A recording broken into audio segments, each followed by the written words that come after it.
पांचवें और छठे भाव के स्वामी होकर के 29 मार्च को शनि का गोचर होगा सप्तम भाव में कन्या राशि वाले लोगों के लिए। अब ये गोचर कैसा रहेगा? आप जानते हैं कि इस साल में शनि का एक बड़ा गोचर होने जा रहा है जो कि 29 मार्च को होगा। शनि कुंभ राशि से निकल करके, जो कि उनकी खुद की राशि है, मीन राशि में प्रवेश करेंगे, जो कि देवगुरु बृहस्पति की राशि है, जो कि अभी हाल फिलहाल की परिस्थिति में बैठे हैं वृषभ राशि में। और इस साल के अंदर, क्योंकि 2025 एक इंपॉर्टेंट ईयर इसलिए भी है, मंगल का साल है, सारे ही 9 के 9 ग्रह इस साल में बदलेंगे अपनी चाल। जो कि सबसे बड़ा जो गोचर है वो है शनि का गोचर। 29 मार्च को होगा। अस्त अवस्था में है शनि अभी, क्योंकि 22 फरवरी को कुंभ राशि में अस्त हो गए थे।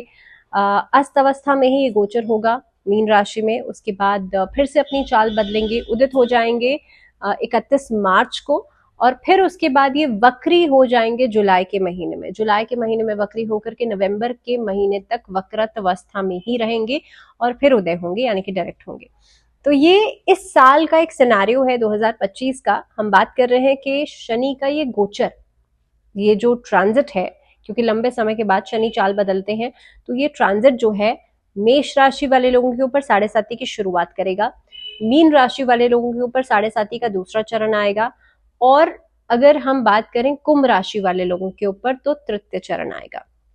अब कई सारे बदलाव हैं, कई सारे चेंजेस हैं जो कि आपको इस ट्रांजिट के साथ देखने के लिए मिलेंगे। बहरहाल ये छठा वीडियो है। इस वीडियो में बात हो रही है कन्या राशि वाले लोगों के लिए कैसा रहेगा ये ट्रांजिट। बहुत स्वागत है आप सभी का। मैं हूं आपके साथ भावना शर्मा। और इसी शुरुआत के साथ कि देखिए, शनि अगर आपकी राशि के हिसाब से बात की जाए तो सप्तम भाव में ये ट्रांजिट करेंगे। पांचवें और छठे भाव के स्वामी है। सप्तम भाव जो होता है वो पार्टनरशिप्स का होता है, दाम्पत्य जीवन का होता है। आप ऑफिशियल या जो आपकी वर्किंग पार्टनरशिप्स हैं वो उसकी बात कर सकते हैं, दाम्पत्य जीवन की बात कर सकते हैं, तो पार्टनरशिप्स को रिफ्लेक्ट करता है। वहीं पर सबसे पहले अगर शनि, क्योंकि सप्तम भाव में गोचर कर रहे हैं, यहाँ पे पांचवें और छठे भाव के स्वामी है। अब आप समझिए इस चीज को, क्योंकि सप्तम भाव पार्टनरशिप्स का होता है तो लंबी पार्टनरशिप्स को की तरफ इशारा करता है शनि का यहाँ पर आना। दीर्घ काल की जो साथ है उस तरफ इशारा करता है।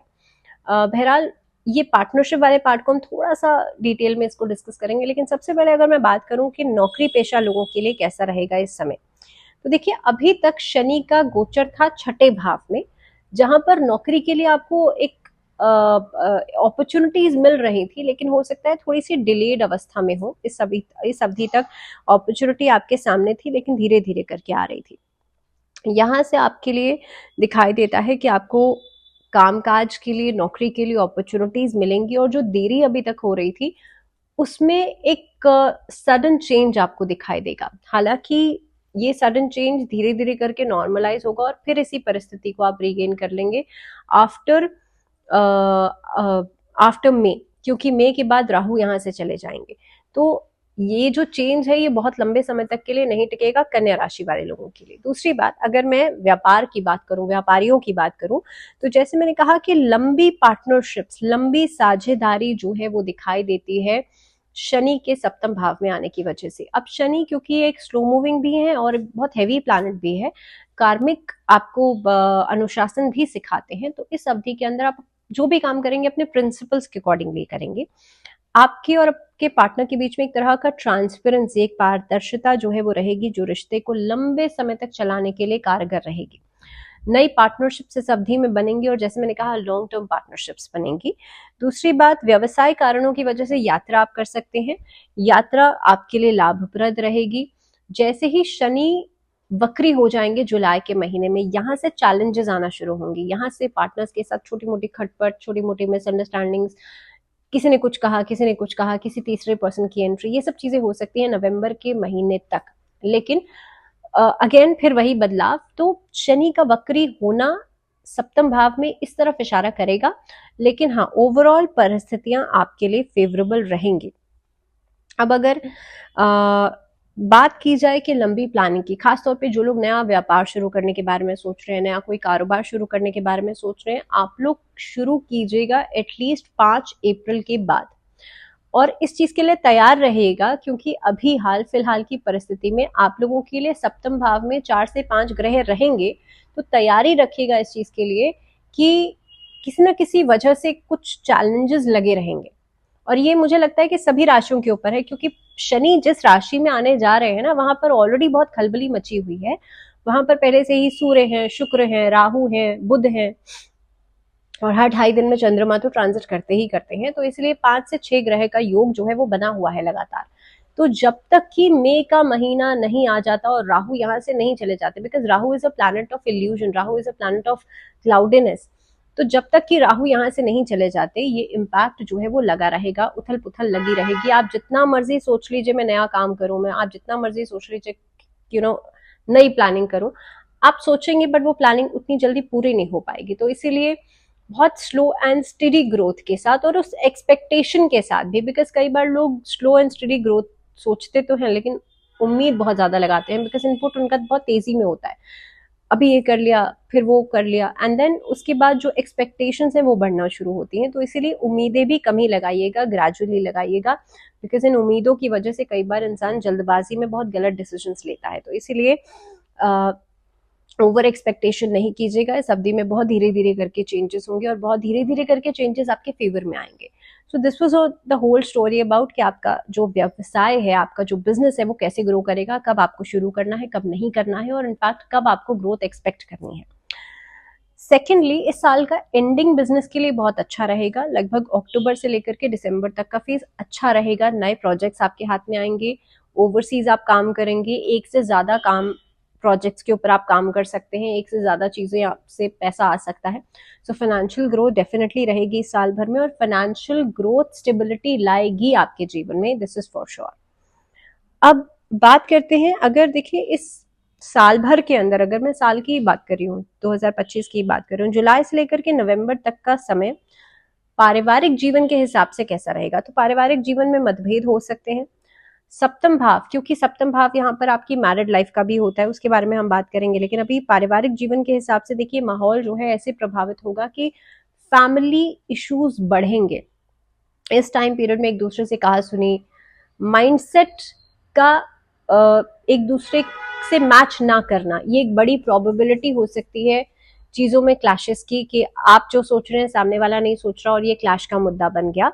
सेकेंडली, घर का माहौल इस वजह से प्रभावित होगा और कोर्ट कचहरी तक भी मामले जा सकते हैं। प्रॉपर्टी को लेकर के कोर्ट कचहरी हो सकता है, भाई बहनों में कोर्ट कचहरी हो सकता है, कुछ ऐसे इश्यूज को लेकर के पैटर्नल या मैटरनल प्रॉपर्टी की, मोस्टली पैटर्नल प्रॉपर्टी की वजह से कोर्ट कचहरी जाना पड़ सकता है। तो ये सभी परिस्थितियां जब शनि वक्री अवस्था में होंगे तब होंगी, जुलाई से लेकर के नवंबर के बीच में। इसके अलावा अगर मैं बात करूं रिलेशनशिप्स की, तो देखिए विवाह की सिचुएशन बनती है। जो लोग अविवाहित हैं उन लोगों के लिए इस साल में शादी पक्की हो सकती है, और संभावित रूप से आप देखेंगे कि लव रिलेशनशिप्स आगे बढ़ने के चांसेस बनते हैं, यानी कि आपका लव मैरिज होने के चांसेस ज्यादा बनते हैं। तो अगर आप किसी रिलेशनशिप में हैं, आपको पेरेंट्स की रजामंदी मिल जाएगी, और नहीं भी मिलेगी तो भी शादी हो जाएगी। तो ये जो स्थिति रहेगी वो इस तरफ इशारा करती है। अगर ऑलरेडी आप किसी रिलेशनशिप में नहीं है अभी हाल फिलहाल में, तो लव रिलेशनशिप में आने के चांसेस भी बनते हैं इस साल के अंदर। और हो सकता है कि आप किसी से मिले, बातचीत हुई, रिलेशनशिप में आए और उसके बाद तुरंत आपने शादी के बारे में सोच लिया, ऐसी परिस्थितियां बनती हैं। अब इस अवधि में देखिए ओवरऑल विवाह के हिसाब से भी समय अच्छा है, विवाह आपका बढ़िया रहेगा। लेकिन ऑलरेडी जो लोग मैरिड हैं, जो दाम्पत्य जीवन में हैं, उनके लिए थोड़ी सी इगोइस्टिक क्लैशेस नजर आते हैं, तो इससे बचिएगा, इससे आप थोड़ी दूरी बनाइएगा।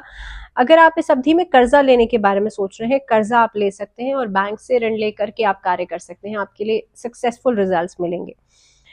बात की जाए यहाँ पर स्टूडेंट्स की, तो देखिए स्टूडेंट्स के लिए एक मानसिक तनाव बना रह सकता है। शनि का एक ओवर प्रेशर या ओवर बर्डन आपको कर सकता है, ये आपको थोड़ा सा क्लियर आउट करना है। इसके लिए कोशिश ये कीजिएगा, गायत्री मंत्र का चांट आप जरूर करें, या माँ सरस्वती की पूजा जरूर करें।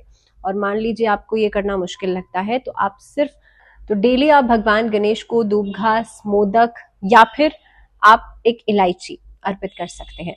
इसके अलावा अगर बात की जाए स्टूडेंट्स के लिए, जो बच्चे हायर एजुकेशन के बारे में सोच रहे हैं, उच्च शिक्षा के बारे में सोच रहे हैं, आपके लिए अगस्त के बाद का समय अच्छा रहेगा। जुलाई में हालांकि शनि वक्री हो जाएंगे, लेकिन अगस्त के महीने से उच्च शिक्षा का योग बनता है। तो जो बच्चे कॉम्पिटिटिव एग्जाम्स देना चाहते हैं, साल आपके लिए अच्छा है, मेहनत करते रहिएगा। अब ये बात बहुत ऑब्वियस ही है कि मेहनत करेंगे तो डेफिनेटली अच्छा रहेगा रिजल्ट, लेकिन यहाँ पर योग पूरे पूरे बनते हैं। भाई अगर आप बहुत सेट बैक करके रिलैक्स करके सोच रहे हैं आपका रिजल्ट बहुत अच्छा आ जाएगा, तो डेफिनेटली नहीं आने वाला। लेकिन हाँ, अगर आप मेहनत करके सही ट्रैक पर चल रहे हैं तो डेफिनेटली आपको रिजल्ट मिलेगा। शनि उसके लिए फेवर कर रहे हैं, तो शनि का इम्पैक्ट ये है कि कॉम्पिटिटिव एग्जाम्स में आपको रिजल्ट जरूर मिलेगा। इस अवधि के अंदर अंतर्राष्ट्रीय व्यापार के लिए बहुत अच्छा समय है, ओवरसीज व्यापार के लिए बहुत अच्छा समय है, मल्टीनेशनल कंपनीज के साथ काम करने के लिए बहुत अच्छा समय है। सेहत की बात कर लेते हैं, सेहत के लिहाज से कैसा रहेगा ये समय। देखिए पहली बात तो ये है कि आपके 9वें भाव, फर्स्ट हाउस और फोर्थ हाउस पर दृष्टि पड़ती है, जो कि फोर्थ हाउस पर दृष्टि की वजह से मदर हेल्थ थोड़ा सा खराब हो सकती है, उसके बारे में कॉशियस रहिएगा।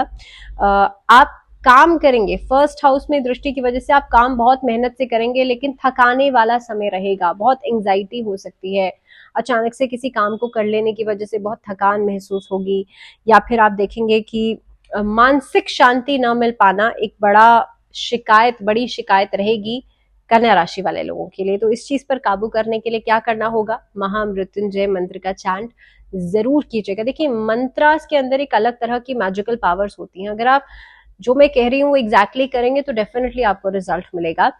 महामृत्युंजय मंत्र का चैंट नियमित रूप से डेली कीजिएगा। अगर आप 108 बार पूरी माला नहीं भी कर सकते, 11 बार कर लीजिए, 21 बार कर लीजिए, 51 बार कर लीजिए।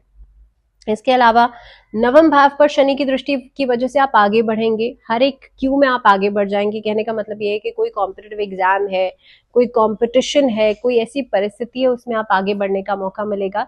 लेकिन लग्न पर दृष्टि की वजह से स्वास्थ्य प्रभावित होगा। हालांकि आप फिटनेस की तरफ बहुत अग्रेसिवली आप एक्सरसाइज करेंगे, अपने रूटीन को फॉलो करेंगे एंड ऑल दैट, खाने की तरफ आप बहुत ज्यादा, लेकिन स्टमक रिलेटेड इश्यूज दिखाई देते हैं। इस अवधि के अंदर लोअर बैक से जुड़े हुए इश्यूज जो है वो परेशान कर सकते हैं, या हड्डियों से जुड़े हुए इश्यूज परेशान कर सकते हैं। थोड़ा सा कॉशियस रहेगा, नियमित रूप से आप जांच जरूर कराइएगा, टेस्ट जरूर कराइएगा, and you will be fine. इसके साथ साथ अगर रेमेडी की बात कर ली जाए तो देखिए शनिवार के दिन सबसे जरूरी चीज कि आप किसी भी जरूरतमंद व्यक्ति को खाने की सामग्री जरूर डोनेट करें। इसके अलावा मंगलवार के दिन ऋण मोचन मंगल स्तोत्र का पाठ जरूर करें। मंगलवार और शनिवार के दिन 2 दिन सुंदरकांड का पाठ जरूर किया जाना चाहिए। अगर आप ये रेगुलर फॉर्म में नहीं कर सकते हैं ये सब चीजें, तो मंगलवार और शनिवार 2 दिन हनुमान चालीसा का पाठ कर लीजिए। इवनिंग के समय कीजिएगा, मैं बार बार यही चीज दोहराती हूँ, हनुमान चालीसा संध्या काल के समय पढ़नी चाहिए, तो संध्या काल के समय हनुमान चालीसा का पाठ जरूर कीजिएगा। एक बहुत इंपॉर्टेंट चीज कन्या राशि वाले लोगों के लिए यह है कि जल्दबाजी आप नहीं कीजिएगा, क्योंकि हो सकता है इनिशियली आपको लगे कि भाई मेरा बहुत अच्छा समय शुरू हो गया है, मेरे साथ बहुत सारी अच्छी अच्छी चीजें हो रही हैं, जिसकी वजह से आप एक ऐसी इल्यूजनरी डायरेक्शन में आप आगे बढ़ सकते हैं जहां पर आगे आपको बहुत सोच समझ कर बढ़ना होगा।